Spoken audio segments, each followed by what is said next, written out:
Welcome to another video. In this video, I'm going to talk about the activation of the Divine Masculine template.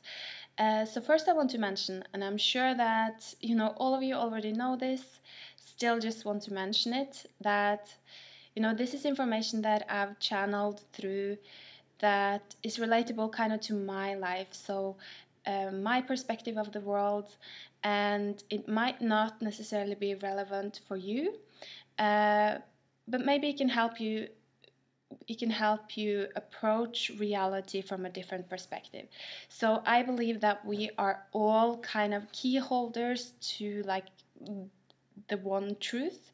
So none of us really has the full truth, but we can still share our perspectives, and there's still some value in that. So as always, I would love if you have some, if this brings forth some ideas within yourself, you want to share some of your viewpoints, please feel free to do so. It's very welcome.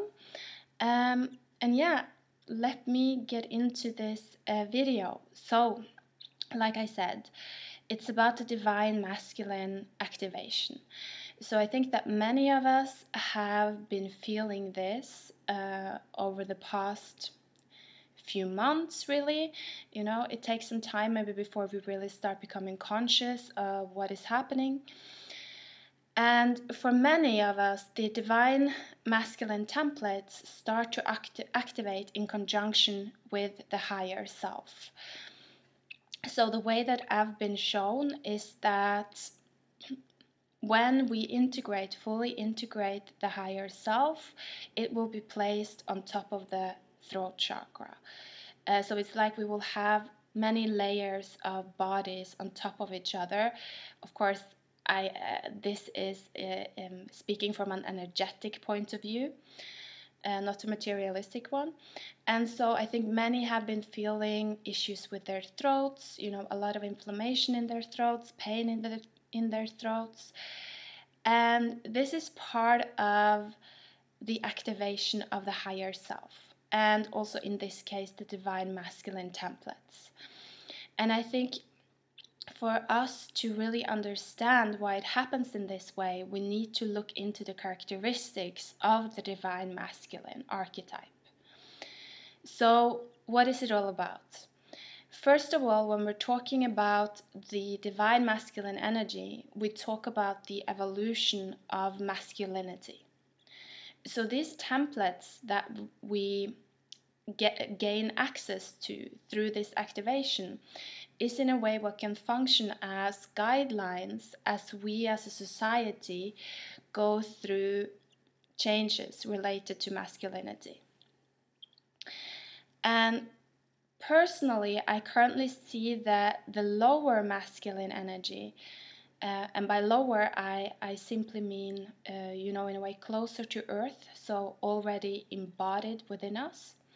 So I see the lower masculine energy within each individual as equivalent to our ego, our fire energy, our Mars energy, our outward identity. So our ego is really the place where we put all of our current identities, the roles that we play, and also everything that we have learned about the physical reality that we live in. So in today's climate, today's culture, we tend to see the ego as a protector, a soldier, a warrior, an entity within us that is there to ensure our physical survival, but that is not really useful or not really beneficial for much else. And so we have a very limited, almost negative view of our ego. And this is a reflection of the current limitations within the templates of masculinity. So, and these are, ironically speaking, stored within our egos, because it's what we associate with our masculine energy. So, and I will get back to this a little bit more, but, the ego itself, the part of our psyche that we refer to as the ego, it's neutral. It's just like all other concepts. It's just a space that can be filled with information, that can be filled with templates. And it is the content of the templates that we put into the ego that can be considered negative or positive. And so I think a part of why we tend, or why we have started to look to our egos in very kind of negative regards are because these templates that have been stored within our ego are becoming outdated. And so our negative emotions, our negative kind of projections towards these templates, towards the ego, are telling us that it's time for a change. So our current view of the ego, our current view of masculinity is that it has to do with protection, and that it has to do with going after our desires in a quite materialistic and physical sense. So, if you think about it, what kind of archetypical roles do we expect men to play within our society? And I'm not going to go through all of them, but there's a definite expectation towards men needing to be on top. So needing to be the one with power, the aggressor, the strong one, the rational one, and the kind of the stable one. So archetypes like the king, the soldier, the pimp, the businessman, maybe the scientist. And all of these expected roles that we kind of as a society train men to play out are all about being in control and about not being vulnerable, which is also how we really tend to speak towards our ego, or to speak about our egos. We say the ego will resist anything. It needs to be broken down, and the death of the ego is something to be celebrated. And this is very interesting to me because it shows that we haven't been aware that we are by default using the old templates within our ego to try to change our ego. So let me explain what I mean by this.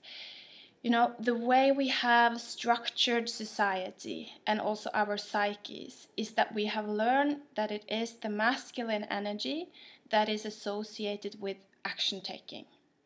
And so we turn to our inner masculine templates when we want to take action and make a change to something. And because the templates that we have in regards to masculinity are so kind of centered around gaining power through war and through dominating, we go to war when we are now seeing that there needs to be a change in regards to our egos and in regards to masculinity. So we try to make these changes through domination, through diminishing, speaking negative about something, making it smaller, shaming it, trying to destroy it. And really, in a way, this is quite comical because we are saying that the ego is so hard, unbreakable and stubborn. And so I'm really gonna destroy it, It needs to be eradicated. It needs to be gone. And so it's like, we're trying to create change, but our weapon of choice is actually what we're trying to destroy. And that will be like, going to war in order to create peace. And we in a sense, we know that it doesn't work, but we have been unconscious to the ways that we play out these stories within ourselves. And really, there's no shame in that. This is how the human psyche works. And this is what we have to deal with when we go through these times of change and these times of expansion of consciousness. When we look back, we see that, oh, I didn't understand that, and that's, you know, that's part of it. That's okay. That's something to be celebrated. But that approach, that kind of warlike, harsh approach, will actually create a lot more wounding and a lot more pain. And so it makes the process of change much longer, and with much more suffering. And so for many, I feel that this is a time where we would benefit from, you know, going through the process of healing. And, you know, I feel like there's a lot of forgiveness that needs to happen in regards to the current templates that are associated with masculinity within our societies and also within ourselves. So we need to forgive those tyrannical and warlike tendencies within our societies and within ourselves. And here is where the divine masculine template really comes in. Because first of all, the divine masculine template, it's all about archetypes. So it contains information of all the available archetypes that we have access to. You know, all of these stories of how we can behave. And so that's why people who start connecting to the divine masculine template, they might start experiencing, you know, connecting with ETs or other kinds of metaphysical entities that are bringing forth information, and through that activating different archetypes within us, making them available to us. Because when we connect to the divine masculine, we learn that there are a lot of different roles that we can choose to play, a lot of different archetypes that we can draw on, and that we are not restricted to our old ego templates, our old ego identity. You know, we can be much more fluid and free within our outward expression, so within our personalities. Secondly, you know, the divine masculine template, it stands outside of time and space. And so the perspective that we get when we tap into the divine masculine is that of large cycles, not just the perspective that we get through a human life. You know, we see cycles of worlds being built through time, and we learn how each archetype has its time and its place. And so we see that there's really no such thing as a good or a bad archetype. It really just depends on whether the time and the place is right for that archetype to be played out. And I think that this experience, this inner experience, can be very healing if you are currently feeling a lot of, you know, subconscious or maybe conscious anger towards these templates that are currently associated with masculinity. And by seeing things from the bigger picture, you know, we understand that there was a time within our history that our current associations with masculinity served a purpose. You know, it was for the good of humanity. You know, when men, being warriors and protectors, really served us as a collective.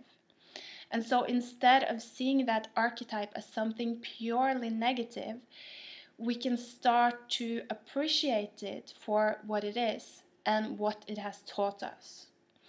And that is really, I feel, the beginning, you know, when we start our journey towards peaceful change.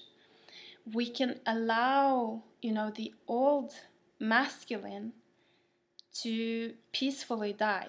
We don't have to kill him off.